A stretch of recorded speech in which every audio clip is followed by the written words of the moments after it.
الحمد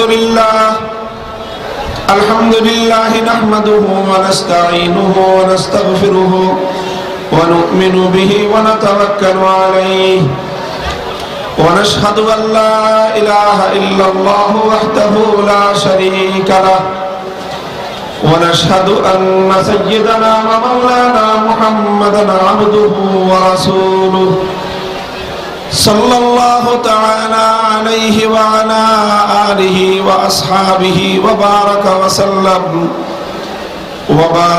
وسلم تسليما كثيرا أما بعد فأعوذ بالله من الشيطان الرجيم بسم الله الرحمن الرحيم يرفع الله الذين آمنوا منكم والذين أوتوا العلم درجات والله بما تعملون خبير وقال رسول الله صلى الله عليه وسلم من لم يتغن بالقرآن فليس منا بارك الله لنا ولكم في القرآن العظيم ونفعنا وإياكم بالآيات والذكر الحكيم اللهم صل على محمد وعلى آل محمد كما صليت على إبراهيم وعلى آل إبراهيم إنك حميد مجيد محترم حضرات علماء کرام সম্মানিত শ্রদ্ধাভাজন মুরব্বী সাহেবান নাটাই সত্যের দিশারি সমাজ কল্যাণ যুব সংগঠনের উদ্যোগে আয়োজিত আজকের আজিমুশান ইসলামী মহাসম্মেলনে আল্লাহ রাব্বুল আলামিন আমাদের যাদেরকে শরীক হওয়ার তৌফিক দিয়েছেন, এটি মুসলমানদের একটি সম্মিলন, মুসলমানদের একটি জমায়েত। মুসলমানদের এই জমায়েত যার মাধ্যমে ইসলামের বিজয় প্রকাশ হয়, যার মাধ্যমে ইসলামের গৌরব প্রকাশ পায়, এই রকম জমায়েত এটি আল্লাহ এবং তার রাসূলের দৃষ্টিতে অনেক গুরুত্বপূর্ণ এবং অনেক বরকতময়। ইসলামের প্রথম যুগ থেকেই রাসূল আকরাম সাল্লাল্লাহু আলাইহি ওয়াসাল্লাম বিভিন্ন ক্ষেত্রে এই নির্দেশনা প্রদান করেছেন যে তোমরা এমন ভাবে চলাচল করো, তোমরা এমন ভাবে তোমাদের কার্যক্রমগুলো পরিচালনা করো যাতে ইসলামের শক্তি প্রকাশ পায়, যাতে মুসলমানদের শক্তি প্রকাশ পায়। যারা আল্লাহর দ্বীনের সৈনিক, যারা আল্লাহর দ্বীনকে পালন করে, যারা আল্লাহর দ্বীনকে ধারণ করে, তারা শক্তিশালী ভাবে সমাজে চলাফেরা করুক, এটাই আল্লাহ চান, এটাই আল্লাহর রাসূল চান। আর যারা ইসলামকে বুঝে না, যারা ইসলামের দুশমন, তারা এবং মুসলমানদের মধ্যে যারা ইসলামের মূল চেতনাটা বুঝে না, বরং শত্রুদের খপ্পরে পড়ে আছে, তারা ইসলামকে দেখতে চায় অসহায় ভাবে। তারা দেখতে চায় ইসলাম খুব দুর্বল থাকুক, তারা দেখতে চায় ইসলাম শুধু এতিমখানায় থাকুক, তারা দেখতে চায় ইসলাম শুধু কবরস্থানে থাকুক, তারা দেখতে চায় ইসলাম শুধু মসজিদে থাকুক। ইসলাম এবং মুসলমানদের শক্তি আল্লাহর জমিনে প্রদর্শিত হোক, এটাকে তারা পছন্দ করে না। ইসলামের শক্তি প্রদর্শন এটাকে পছন্দ না করা দুই কারণের এক কারণ, হয় তার অন্তরের মধ্যে ইসলামের প্রতি বিদ্বেষ, আর না হয় সে গণ্ডমূর্খ। আল্লাহ পাক রব্বুল আলামিন ইসলামের মধ্যে ইসলামের গৌরব এবং শক্তি প্রদর্শন এটাকে বিভিন্ন বিধিবিধানের মধ্যে আল্লাহ পাক রব্বুল আলামিন বিধিবদ্ধ করে দিয়েছেন। ইসলামের অনেক হুকুমের মধ্যে আল্লাহ পাক এটাকে বিধিবদ্ধ করে দিয়েছেন। রাসূল আকরাম সাল্লাল্লাহু আলাইহি ওয়াসাল্লাম অনেকগুলো বিধানের মধ্যে ইসলামের অনেক গুরুত্বপূর্ণ হুকুমের মধ্যে এই বিষয়টার গুরুত্ব রেখেছেন যে যেই বিষয়ের দ্বারা মুসলমানদের শক্তি প্রদর্শন হয় সেটাকে ইসলামের মধ্যে বিধিবদ্ধ করা হয়েছে। যেমন দেখেন, মুসলিম নারীদের জন্য মসজিদে যাওয়ার প্রচলন ছিল, ঈদগাহে যাওয়ার রীতি ছিল। এটা কেন? নামাজ পড়ার জন্যই শুধু? মূল উদ্দেশ্য কি ছিল? নামাজ পড়া? না, এটা ভুল কথা। মহিলাদের নামাজ আল্লাহর রাসূলের যুগেও মসজিদে পড়ার চেয়ে ঘরে পড়ার ফজিলত বেশি ছিল। এটা নবীজি নিজেই বলেছেন যে মেয়েদের নামাজ যত তারা অন্দরমহলে যাবে তত বেশি ফজিলত। এটা হলো একটা দলিল এই কথার যে নবীর যুগে মহিলারা যে মসজিদে আসতো, আসার মূল উদ্দেশ্য নামাজ ছিল না। কারণ নামাজের উদ্দেশ্য হলো সওয়াব হাসিল করা। কথা বলেন, নামাজ কেন পড়ে? নামাজ কেন পড়ে? সওয়াবের জন্য। তো যেখানে পড়লে সওয়াব বেশি, সওয়াবই যদি উদ্দেশ্য হয়, যেখানে পড়লে সওয়াব বেশি সেখানে পড়া উত্তম, না যেখানে পড়লে সওয়াব কম সেখানে পড়া উত্তম? তাহলে নবীজি তো বলতেছেন মেয়েদের নামাজ মসজিদের চেয়ে ঘরে পড়লে সওয়াব বেশি। তাহলে নবীজির যুগে মেয়েরা মসজিদে কেন আসতো?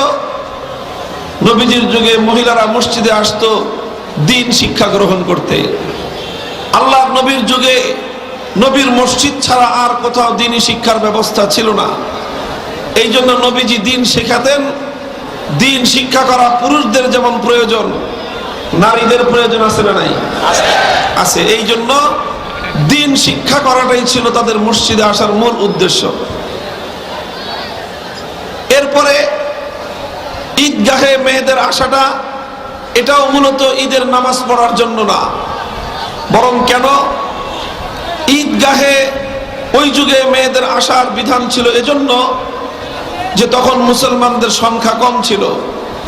যদি শুধু পুরুষরা ঈদগাহে আসে তো সংখ্যা অল্প দেখা যাবে, মহিলারাও যদি আসে সংখ্যা অনেক বাড়বে। এই জন্য রাসূলের যুগে সাল্লাল্লাহু আলাইহি ওয়াসাল্লাম পুরুষের পাশাপাশি মহিলারাও ঈদগাহে আসতেন। ঈদগাহে মহিলাদের আসাটা এটা শুধু নামাজের উদ্দেশ্যে ছিল না। এজন্য রাসূল সাল্লাল্লাহু আলাইহি ওয়াসাল্লাম বলেছেন যে মেয়েদের মধ্যে যাদের নামাজ নাই, মেয়েদের কিছু সময় থাকে যেই সময় নামাজ পড়া হারাম, নিষেধ। আল্লাহর নবী বলেছেন ওই সকল মহিলারাও ঈদগাহে আসবে।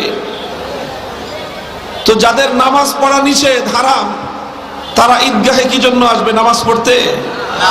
তাদের তো নামাজই নাই, তাদের তো নামাজ পড়লে গুনাহ হবে। তাহলে তাদেরকে আল্লাহর নবী কেন ঈদগাহে আসতে বলেছেন?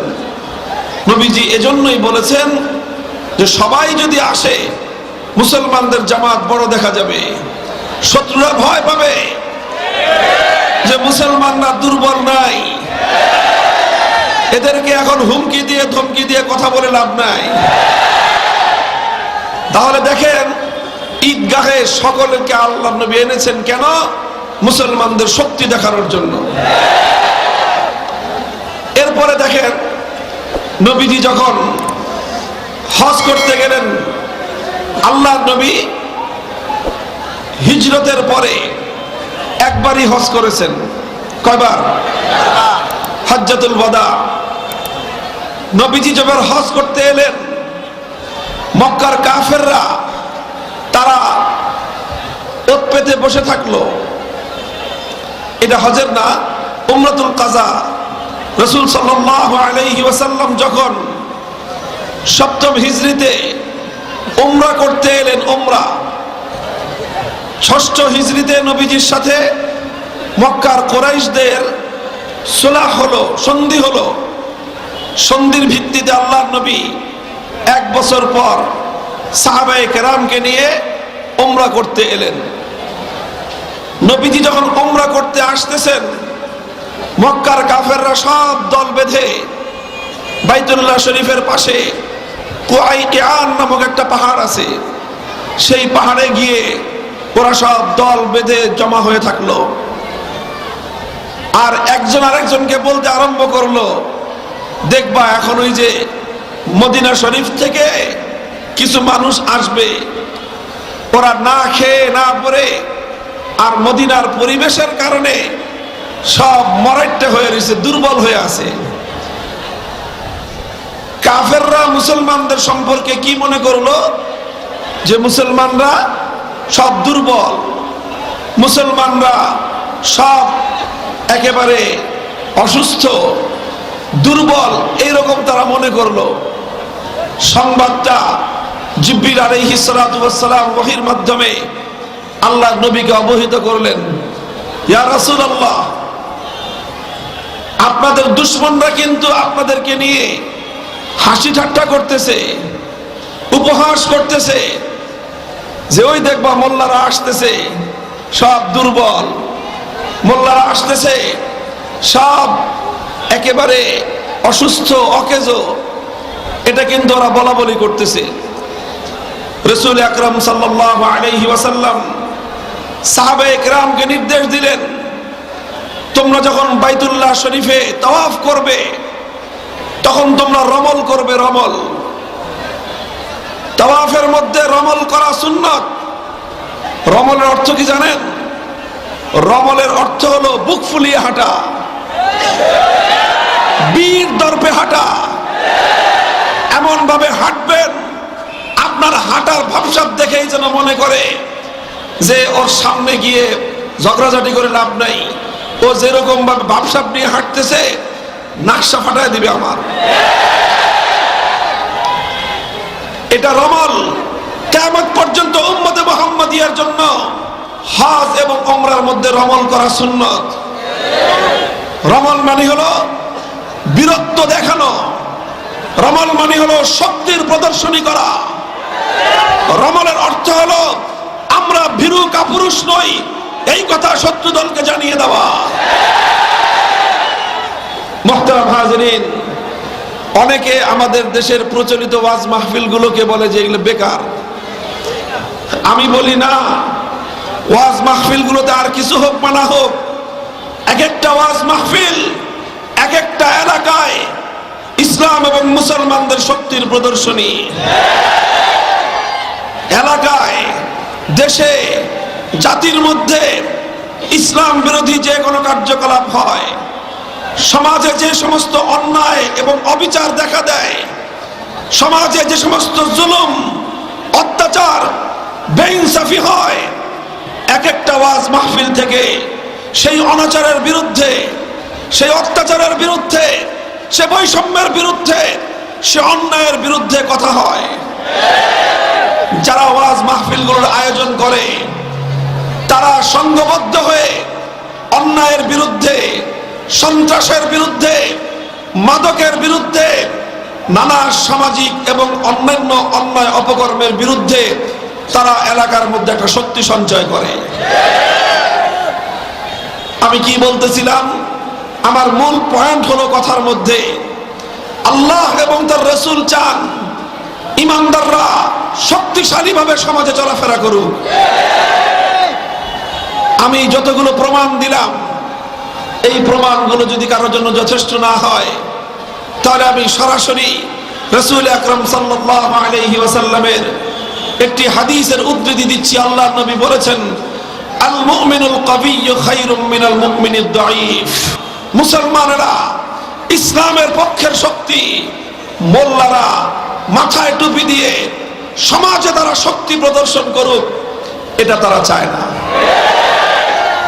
এটা চায় না দুই পক্ষ। আবার বলতেছি, কয় পক্ষ? এক পক্ষ যারা আসলে ইসলামের শত্রু, মুসলমানদের দুশমন। দুশমনরা চায় মুসলমানরা থাকলেও ওরা নীরব থাকুক, মুসলমানরা থাকলেও ঘরের কোনায় চুপটি মেরে বসে থাকুক, মুসলমানরা থাকলেও ওরা ভীরু কাপুরুষ আর দুর্বল হয়ে থাকুক। এটা হলো মুসলমানদের দুশমনদের চাওয়া। আর এই দুশমনদের সুরে সুর মিলায়ে, এই দুশমনদের পাতা ফাঁদে আটকা পড়েছে আমাদের স্বগোত্রীয় কিছু মুসলমান ভাইয়েরা। এরাও চায় না মুসলমান এবং ইসলামের শক্তি প্রদর্শন হোক। এরা না চাওয়াটা এটা হলো এদের মূর্খতা। কাজেই যারা মূর্খতায় নিমজ্জিত আছেন, যারা আলেম ওলামাদের কণ্ঠে উঁচু আওয়াজ শুনলে শরীরে অ্যালার্জির উপদ্রব দেখা দেয়, বুঝতে হবে আপনার মধ্যে ওই সংক্রামক ব্যাধি কাফের মুশরিক বেঈমানদের কাছ থেকে আপনার শরীরে এটা সংক্রমিত হয়ে গেছে। তাড়াতাড়ি এটার জন্য ভ্যাকসিন লাগান, ভ্যাকসিন। আরে সব রকম সংক্রামক রোগের ভ্যাকসিন আছে না? কিছু মানুষ আছে আলেম ওলামাদের কণ্ঠে উঁচু আওয়াজের কথা শুনলে শরীরে চুলকায়। এই চুলকানির ভ্যাকসিন আছে না নাই? এই চুলকানির ভ্যাকসিন আমি আরো 3 মাস আগে বলেছি। তারা অন্য কোন হুজুরের ওয়াজ 3 মাস শুনবেন না, খালি আমার ওয়াজ শুনবেন। খালি আমার ওয়াজ 3 মাস ধরে শুনবেন, দেখবেন আপনার শরীরে অ্যালার্জি 3 মাস পরে ইনশাআল্লাহ আল্লাহর রহমতে কমে যাবে।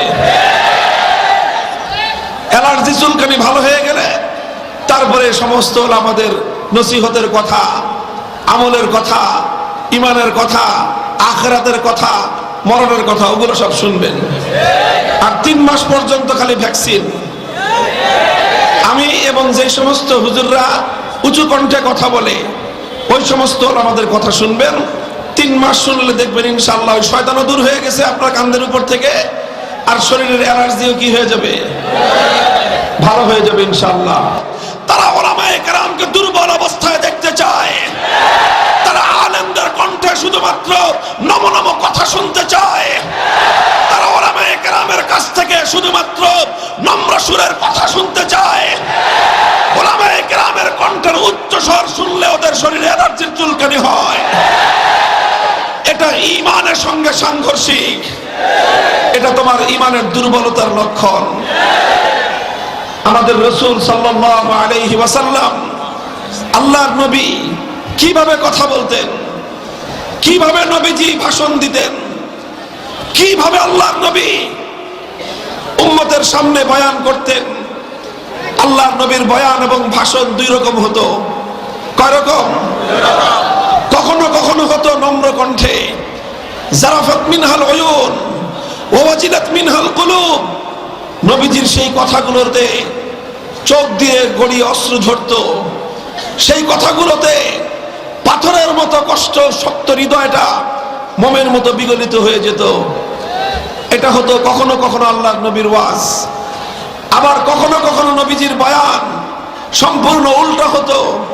ইশতাদ্দা গাদাবুহু ওয়া আলা সাউতুহু কান্নাহু মুনজিরু জাইশিন ইয়াকুল সাব্বাহাকুম ওয়া মাসসাকুম। নবীজি যখন বয়ান করতেন তখন চেহারার মধ্যে কোনো হাসি খুশি ভাব থাকতো না। চেহারার মধ্যে রাগ এবং গোসা ফুটে উঠতো। মনে হতো নবীজি রাগান্বিত হয়ে আছেন। কণ্ঠের আওয়াজ বিড়ালের মতো মিউ মিউ। ওয়া আলা সাউতুহু, কণ্ঠের আওয়াজ বাঘের চেয়ে উঁচু হয়ে যেত। এটা আমার নবীর কথা, এটা আমাদের নবীর হালাত বলতেছি। এরপরে নবীজি কেমন ভাবে বয়ান করতেন? কান্নাহু মুনজিরু জাইশিন। নবীজির কথার ধরন হতো, নবীজির বয়ানের ধরন হতো এমন যেন কোন সেনা প্রধান তার সৈনিকদেরকে কমান্ড করতেছে। নবীজি একজন সেনা প্রধানের মতো সাহাবীদেরকে কমান্ড করতেন। আর এভাবেই বলতেন, মনে হতো সামনে বসা যারা সব সৈনিক আর আল্লাহর নবী হলেন সেনা প্রধান। কাজেই আপনারা আলেম ওলামাদের কাছ থেকে শুধু কান্না মাখা কণ্ঠে আর সুরেলা কণ্ঠের ওয়াজ শুনতে চান। হ্যাঁ, ওটা ভালো, ওটা নবীজির অর্ধেক সুন্নত। ওটা কি? অর্ধেক সুন্নত। আর বাকি অর্ধেক হলো এমন ভাবে কথা বলা, এক একজন আলেম এক একজন সেনা প্রধান, এক একজন আলেমের শিষ্য সাকরিদরা তার সৈন্য বাহিনী। এইভাবে উলামায়ে কেরামকে জমিনে চলবার জন্যই আল্লাহর পয়গম্বর বলে গেছেন, আল উলামা ওয়ারাসাতুল আম্বিয়া। উলামায়ে কেরাম নবীদের উত্তরাধিকারী, শুধুমাত্র কান্না মাখা কণ্ঠে কথা বলার জন্য নয়। সমাজ নবীদের উত্তরাধিকারী, রাসূলের উত্তরাধিকারী কান্না মাখা কণ্ঠে যেমন কথা বলবে, বীরত্বপূর্ণ হুঙ্কার তাদের কণ্ঠে উচ্চারিত হবে।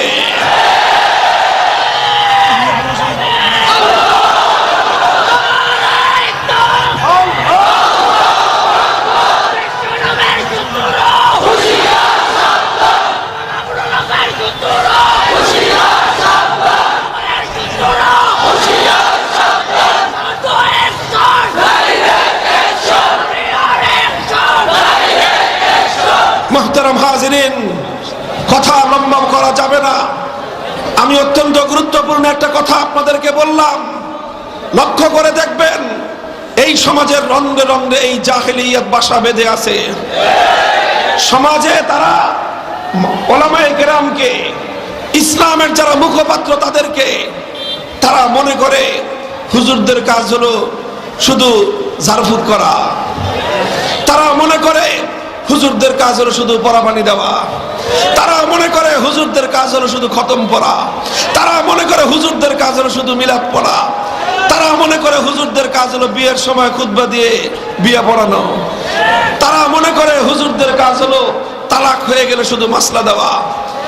এই সমস্ত কাজেই যারা উলামায়ে কেরামকে দেখতে চায়, কিন্তু দেশের যখন কোনো অসঙ্গতি হয়, রাষ্ট্রে যখন কোনো ভুল ত্রুটি হয়, শাসকরা যখন কোনো ত্রুটি করে, দেশ যখন কোনো ভুল পথে পরিচালিত হতে থাকে, তখন একজন আলেম সমাজের সামনে দাঁড়িয়ে সেনা প্রধানের মতো কমান্ড করবে, গোটা জাতিকে সতর্ক করবে, জাহেলিয়াতের বিরুদ্ধে যুদ্ধ ঘোষণা করবে। এটা উলামায়ে কেরামের জিম্মাদারি।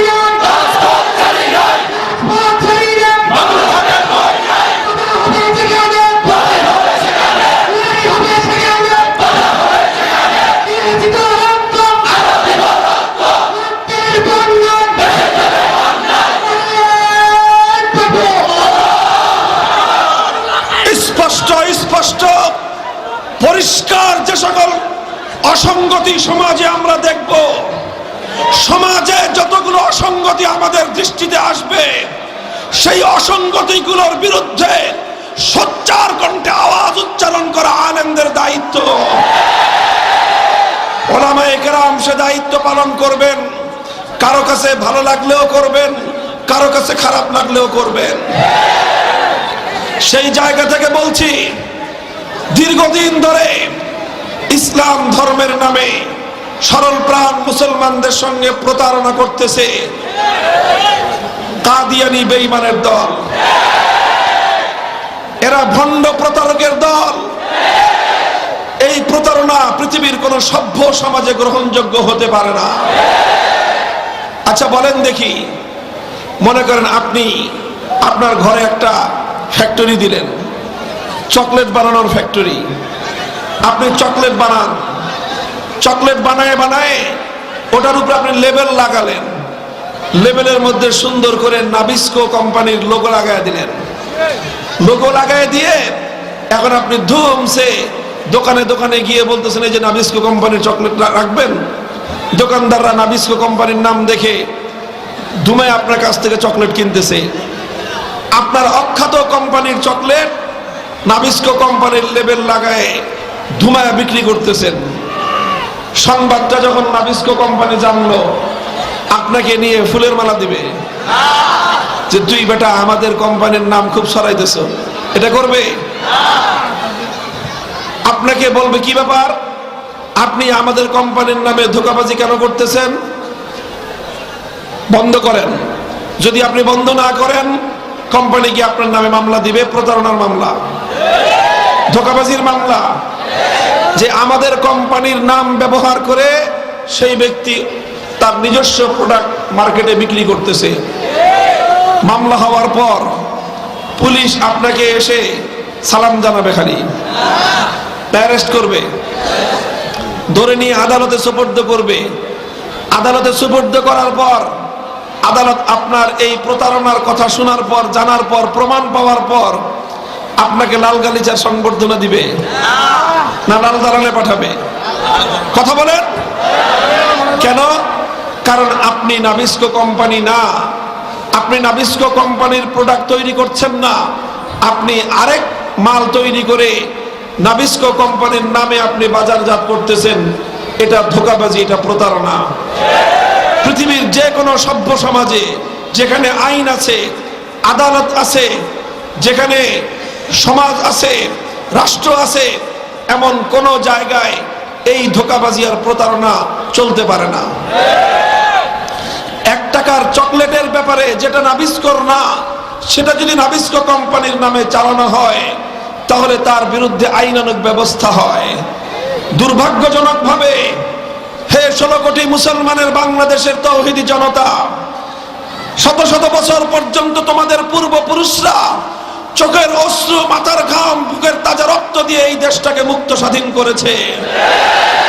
এদেশে স্বাধীনভাবে আল্লাহর নাম উচ্চারণ করবার জন্য, এদেশে ইসলাম নিয়ে বেঁচে থাকবার জন্য, এদেশে খালেস ইসলাম টিকে থাকবে সেই আশা নিয়ে আজ তোমার সেই বাংলাদেশের অবস্থা হলো এই, যেখানে 1 টাকার চকলেট ধোঁকাবাজি করলে, প্রতারণা করলে শাস্তি পেতে হয়, সেখানে মুমিনের ঈমান নিয়ে, মুসলমানদের ইসলাম নিয়ে কাদিয়ানী সম্প্রদায়ের লোকেরা, ওরা কাদিয়ানী ধর্মমতের অনুসারী, ওরা মুসলমান নয়। দুনিয়ার 57টা মুসলিম দেশের সমস্ত ইসলামিক স্কলার এই ব্যাপারে একমত, কাদিয়ানীরা কাফের। ওআইসির ফিকহ বোর্ডের সম্মিলিত সিদ্ধান্ত, কাদিয়ানীরা বেঈমান, কাফের। অথচ সেই কাদিয়ানীরা ওরা আমাদের ইসলাম ধর্মের নাম ব্যবহার করতেছে, আমাদের ইসলামের ধর্মের পরিচয় ব্যবহার করতেছে, আমাদের ইবাদতের নাম নামাজ, রোজা, হজ, যাকাত ব্যবহার করতেছে, আমাদের ইবাদতের জায়গা পবিত্র মসজিদ, এই মসজিদের নাম ওরা ব্যবহার করতেছে। আমাদের ধর্মীয় প্রত্যেকটা পরিচয় ব্যবহার করে শত শত, হাজার হাজার, লক্ষ লক্ষ সরল প্রাণ মুসলমানদেরকে তলে তলে ধোঁকা দিয়ে ওরা কাদিয়ানী বানায় ফেলতেছে। আমরা যখন আমাদের শাসকদেরকে বলি এই ধোঁকাবাজির বিরুদ্ধে অ্যাকশন নেন, এই প্রতারণার বিরুদ্ধে অ্যাকশন নেন, তখন তারা আমাদেরকে গান শোনায়। কি শোনায়? কি গান শোনায়? হয় যে কে মুসলিম কে অমুসলিম এটা তো সিদ্ধান্ত নিবে আল্লাহ, এটা আমরা সিদ্ধান্ত নেওয়ার কে? মুহতারাম হাজিরিন, কে মুসলিম কে অমুসলিম এটা যদি মুসলমানরা নির্ধারণ করতে না পারে তাহলে মুসলমানরা কোনোভাবেই পরিপূর্ণ ইসলাম পালন করতে পারবে না। কাদিয়ানীরা কাফের, অথচ আমাদের রাষ্ট্র, আমাদের সরকার এই কথাটা রাষ্ট্রীয়ভাবে বলার হিম্মত রাখে না। তারা আমাদেরকে ওই গান শোনায়। এভাবেই এই গান বহুদিন ধরে শুনতেছি। খতিব ওবায়দুল হক রহমতুল্লাহ আলাইহি বলতে বলতে কবর জগতে চলে গেছেন। শাইখুল হাদিস আল্লামা আজিজুল হক কাদিয়ানীদেরকে অমুসলিম ঘোষণার দাবি জানাতে জানাতে দুনিয়া থেকে বিদায় নিয়েছেন। শাইখুল ইসলাম আল্লামা আহমদ শফি বলতে বলতে দুনিয়া থেকে বিদায় নিয়েছেন। শাইখুল হাদিস আল্লামা আশরাফ আলী অন্তিম। হে মুসলমান, আমি তোমাদেরকে একটা প্রশ্ন করি, যারা মাকে ভালোবাসো, হে মায়ের সন্তানেরা, যেই মা 10 মাস 10 দিন গর্ভে ধরেছে, জীবনের ঝুঁকি নিয়ে তোমাকে জন্ম দিয়েছে, প্রসব করেছে, 2 বছর পর্যন্ত বুকের দুধ পান করিয়ে সমস্ত কষ্টগুলোকে বহন করে তোমাকে লালন পালন করেছে। তোমার চোখের সামনে যদি তোমার সেই মায়ের ইজ্জত লুণ্ঠিত হতে দেখো, নীরবে সইবা? যেই লম্পট তোমার মায়ের ইজ্জতের উপর হামলা করলো, ওই লম্পটকে ছেড়ে দিবা? কি করবা? পরিষ্কার বলো, কি করবা? কথা ঠিক? এখন তুমি তোমার মায়ের ইজ্জতের হেফাজত করতে গিয়ে লম্পটকে খতম করে দিয়েছো। এবার যদি তোমাকে আদালতে এসে বলে তুমি লোকটাকে কেন খতম করলা, এজন্য তোমার বিচার হবে। কি বলবেন আপনারা, কি বলবেন জানি না। আমার কাছে এর জবাব হলো এই, আমি তখন আদালতকে, শাসক গোষ্ঠীকে জিজ্ঞাসা করব, আমার মায়ের ইজ্জতের নিরাপত্তা দেওয়া শাসক তোমার দায়িত্ব ছিল কিনা? আমার মায়ের ইজ্জতের উপর যখন হামলা হয়েছে তখন তুমি নাকে তেল দিয়ে ঘুমিয়েছো। সন্তান হিসেবে মায়ের ইজ্জতের হেফাজত করা আমার দায়িত্ব ছিল, আমি সেটাই করেছি। যেই শাসক, যে আদালত মায়ের ইজ্জতের নিরাপত্তা দিতে পারে না, মায়ের সন্তানের বিচার করবার অধিকার রাখে না। কথা ঠিক? এবার প্রশ্নের জবাব দেন। সন্তানের কাছে মায়ের ইজ্জতের দাম যত, আশিকে রাসূল উম্মতের কাছে নবীজির ইজ্জতের দাম কম না বেশি? তাহলে যদি হে আশিকে রাসূল উম্মতে মুহাম্মাদিয়া, তোমাদের কাছে যদি তোমাদের নবীর ইজ্জতের দাম অনেক বেশি হয়ে থাকে, তোমার সামনে যদি কেউ নবীর ইজ্জতের উপর আঘাত করে, তোমার সামনে যদি কেউ নবীর ইজ্জতকে নিয়ে কটাক্ষ করে, কটূক্তি করে, নবীজিকে অকথ্য ভাষায় গালিগালাজ করে, নীরবে সহ্য করবা? স্বাভাবিকভাবে আশিকে রাসূল উম্মত যেমনি ভাবে মায়ের সন্তান তার মায়ের ইজ্জত লুণ্ঠনকারীকে ছেড়ে দেবে না, নবীর আশিকে রাসূল উম্মত নবীর ইজ্জত লুণ্ঠনকারীকে ছেড়ে দেবে না, ছেড়ে দেবে না, ছেড়ে দিতে পারে না।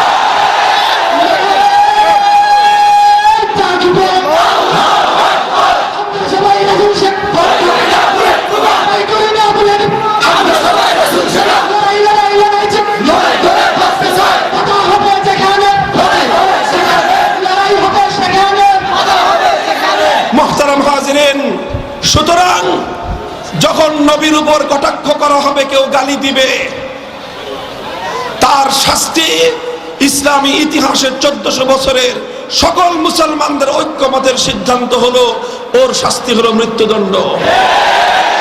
এই মৃত্যুদণ্ড কার্যকর করার দায়িত্ব শাসকের, এই মৃত্যুদণ্ড কার্যকর করার দায়িত্ব রাষ্ট্রের এবং আদালতের। রাষ্ট্র, শাসক, আদালত খাতেমে রাসূল নবীর ইজ্জতের উপর হামলাকারীকে যদি উপযুক্ত শাস্তি দিতে না পারে, সেক্ষেত্রে আশিকে রাসূল উম্মতেরা বাধ্য হবে ওর শায়েস্তা করবার জন্য যা করতে হয় তাই করবে।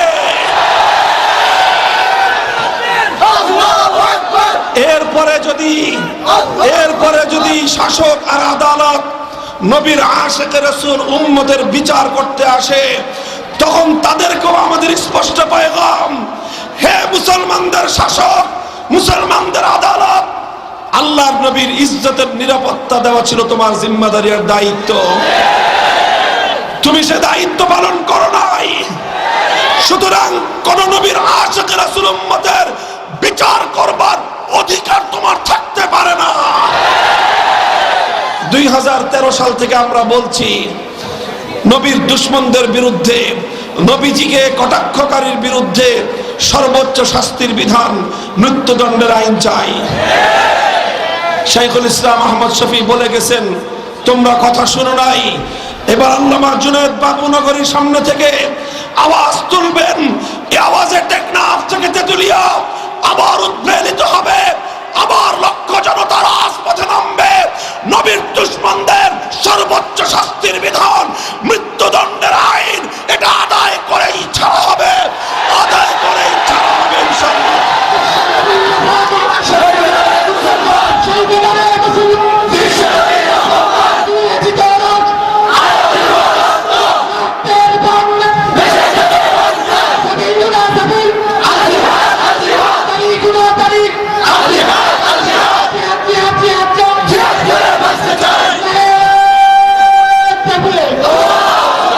নবীজির প্যারা উম্মতের রক্ত দিয়ে হাত রঞ্জিত করেছে যেই কসাই, মুসলমানদের পবিত্র ভূমি, হাজারো শহীদ আউলিয়া গাজীদের চোখের অশ্রু, মাথার ঘাম, বুকের রক্ত দিয়ে স্বাধীন করা এই বাংলার মাটি, স্বাধীনতার সুবর্ণ জয়ন্তী উদযাপনের এই আনন্দঘন পবিত্র সময়ে আমরা ওই মুসলমানদের রক্তে রঞ্জিত হাত কসাই মোদিকে দেখতে চাই না, এদেশের জনগণ দেখতে চায় না।